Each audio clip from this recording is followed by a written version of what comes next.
Well, welcome back everybody to the Force India career mode. We're here for round number 5 in Catalonia, the Spanish Grand Prix. And things have been going pretty swimmingly so far this season. We expected this Force India to be the top of the midfield, but we are really much on a par with how the team are actually doing this season, which is we're sort of in that no man's land between Red Bull and the midfield. So we've got to keep pushing forward with the R&D and the practice sessions to try and improve this car as quickly as possible. Of course, we want to be challenging Red Bull by the end of the year if we can manage it. But it's going to be tough because it's a big old gap between them. But practice went pretty well then. We're starting to see some wear on some engine parts. And we'll make that decision after practice 1 as to what we will change out for the rest of the weekend. Of course, we've got that upgrade now that allows slightly lower wear on those parts, but we're still going to need some work there because even though this is the best engine in terms of reliability on the grid and speed, it's still proving pretty tricky this year to look after them for as long as we need to. And I'm pretty sure we will be seeing some penalties towards the end of the season. But practice went really well. First 3 objectives done. And then we decided to make a few changes. So the gearbox is looking okay, because obviously we changed that out of turn last time out. But we're going to change the internal combustion engine, the motor generator unit and the control electronics. The turbocharger is pretty worn, but we hope that will be able to hold out. Rather than making complete engine changes, changing every part every weekend that a part looks worn, we'll just do it part by part basis. So turbocharger hopefully will hold out one more race, but that means we've got all the troublesome parts changed. And if we take some penalties later on in the year, I don't really mind. We just don't want to retire from a race, really. I'm pretty confident after last time out that we can fight back through the field in this car, so if we have to take some penalties, we will. But as we move on to qualifying then, and you can see we've got the intermediates on. It's pretty wet. And this will be our first wet qualifying of the year, I believe. We've been pretty blessed with the weather this year. And this is one of the things I'm struggling to get to grips with, obviously, with now running traction control off for the first time this year. But we get through comfortably Q1, nicely ahead of our teammate. Again, we'll be aiming for that 7th place, just behind the Red Bulls, the Mercedes and the Ferraris. That's all we can really expect. If something strange happens, even in the wet, when we should have a bit more pace. But then again, aero is very important and the chassis is very important when it's wet. And of course we're struggling a little bit in those departments. The engine is our main strength. So I'm not too sure at this point how competitive we'll be. Hopefully we'll still be at the front of the midfield with Williams. Well, Massa, should I say. Stroll. Much like his early Formula 1 career, the first few races he's really been struggling and is nowhere near Massa on pace. But we make a big improvement into the 34s in Q2, and that means we're comfortably through to Q3. A big gap between us and our teammate, but we expect Perez to improve in the final qualifying session. As we go into Q3, we did decide to put the dry tyres on right at the beginning of the session, just to have a little feel and see if we would maybe be able to get away with running them. But it was just far too slippy. With the dynamic weather this year, it's a lot harder to judge what the right tyres to be on are. So I thought I would just give them a go and see. But we're going to move on to as we get massively out of shape out of the final corner, we're going to move on to our lap now in Q3. So I'll let you enjoy that.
drop to P4.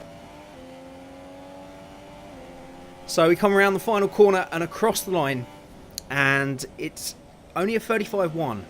3 tenths slower than we went in Q1.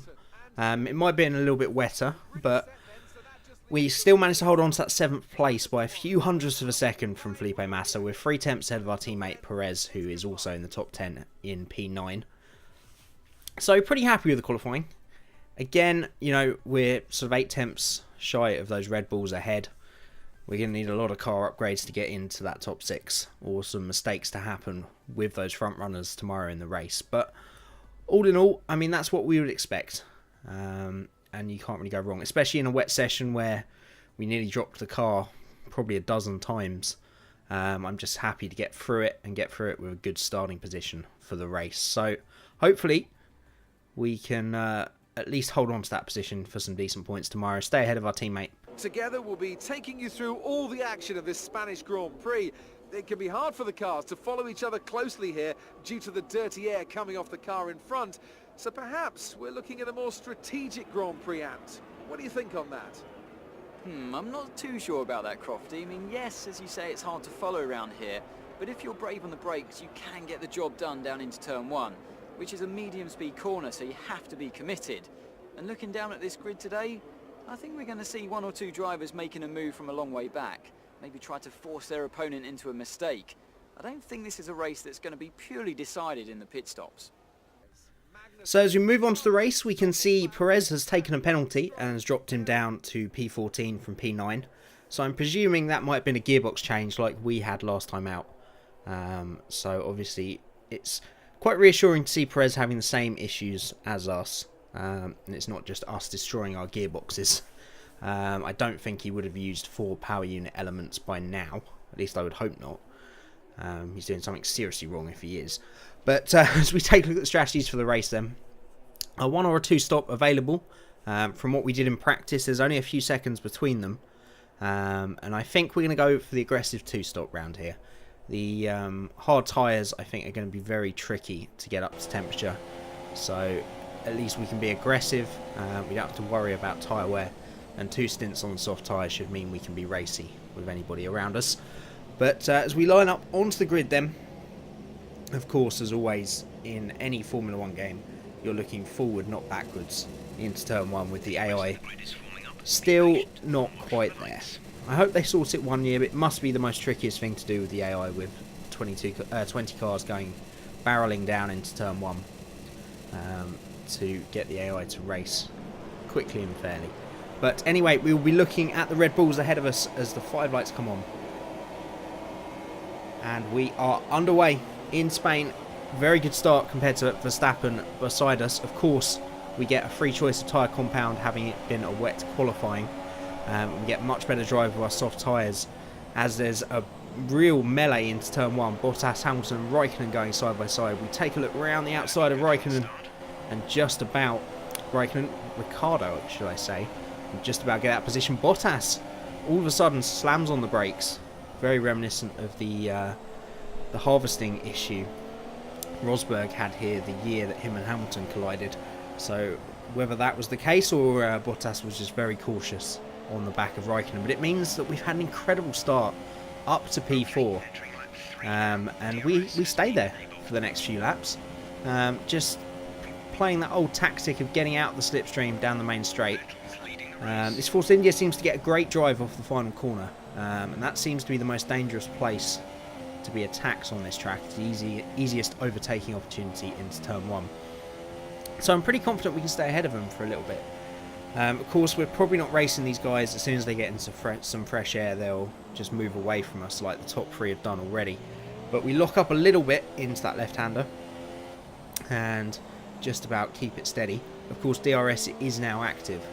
So if we don't get the run off the final corner, then that will be an issue. But we need to not fight too hard, because we've got Kvyat here in the Toro Rosso holding up our main rivals. The usual suspects of Grosjean, Hulkenberg and Massa all tucked up behind. So if we start fighting too hard, we can't use that advantage we've got now, as Bottas tries to make a move down the inside. in the second DRS zone, makes it stick. We try to hold it around the outside, but again, we've noticed that Kvyat is holding up the midfield from his very good qualifying session. So we don't fight it too hard. Bottas makes the move finally down the inside. That's his race pretty much screwed with the top three. He's lost so much time there. But we didn't lose too much time, and the Red Bulls, I will always fight a bit harder because the Mercedes and the Ferraris should be out on their own. The Red Bulls, we should be able to maybe fight on a good day.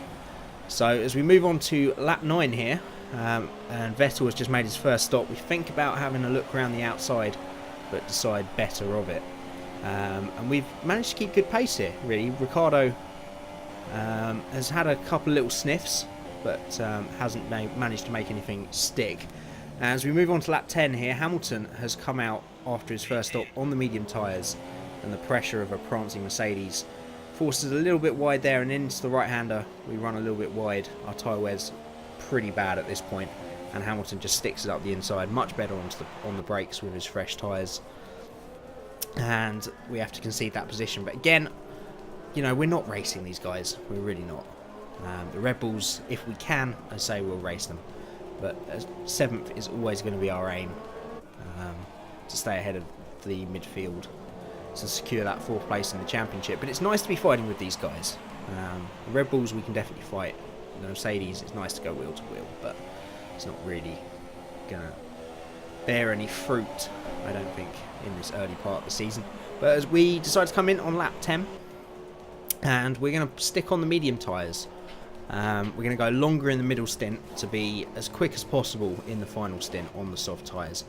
And we think we're pretty clear of the midfield at this point. Us and the Red Bulls have sort of gapped the rest of the midfield, but Massa has made a very early stop, and as we almost drop it coming out of the pits, we are wheel to wheel with Massa almost into turn 1. And Felipe has gone on the strategy that we've averted from, which is to go soft. So he'll be much quicker in this period of the race. So it'll be crucial for us to keep him behind, and then in the final stint we should be a lot quicker when he's on the mediums. But we hold on to that position into turn 1, just try to get these mediums up to temperature. You can see Ricciardo ahead on the mediums had pitted a lap before us, and the undercut there finally released him. So we think the Red Bulls are out of sight here. As we go on to lap 13, Massa tries to have a little sniff down the inside, thinks better of it, and the longer we go into this stint, the better our tyres will be in comparison to the Williams as those soft tyres wear out. You see Massa, if he was a little bit more aggressive there, I gave him the room, he probably could have held it around the outside, but the AI thinking better of it. And as we move on to lap 19 now, Verstappen coming out of the pits, and we take the opportunity to go around the outside of him, because Verstappen is doing a one-stop, he's on the hard tyres. We're not really fighting him, so we've got one more stop to make, but if he struggles to get those hard tyres up to temperature, then we'll be stuck behind him. So that was probably a crucial move for us, and it also means that Felipe Massa is now stuck behind Verstappen. But as we move later into that lap, you can see Verstappen isn't really falling back as we'd hoped, and he's got the overspeed with the DRS now, and he's going to have another little look into turn 1.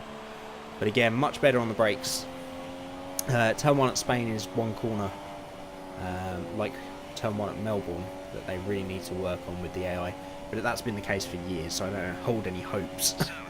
But as we move on to lap 18, that must have been lap 15, I kept thinking was 19. Sorry about that. Massa has finally dove into the pits, and we presume he'll put on the medium tyres. And then we've got quite a few more laps to do. As we move on to lap 24, we've really kept status quo with Verstappen, we've kept him behind.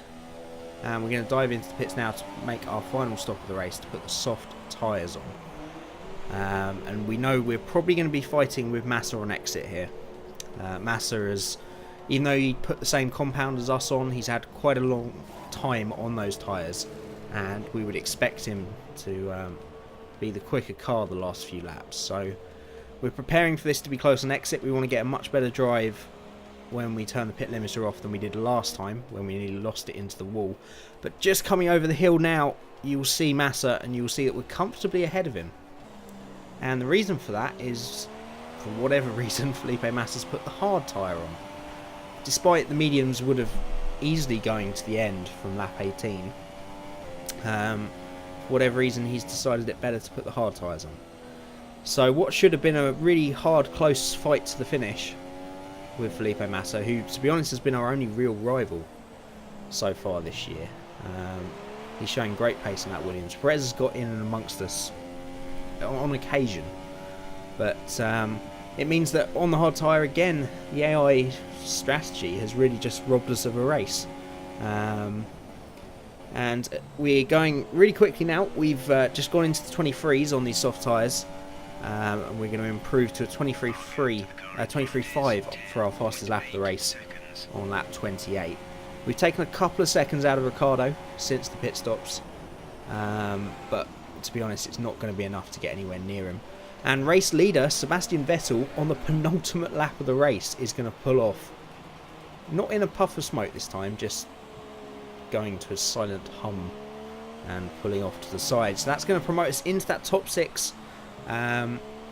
We started falling back again from Ricciardo right at the end of the stint. Massa took about a second or two out of us since lap 30.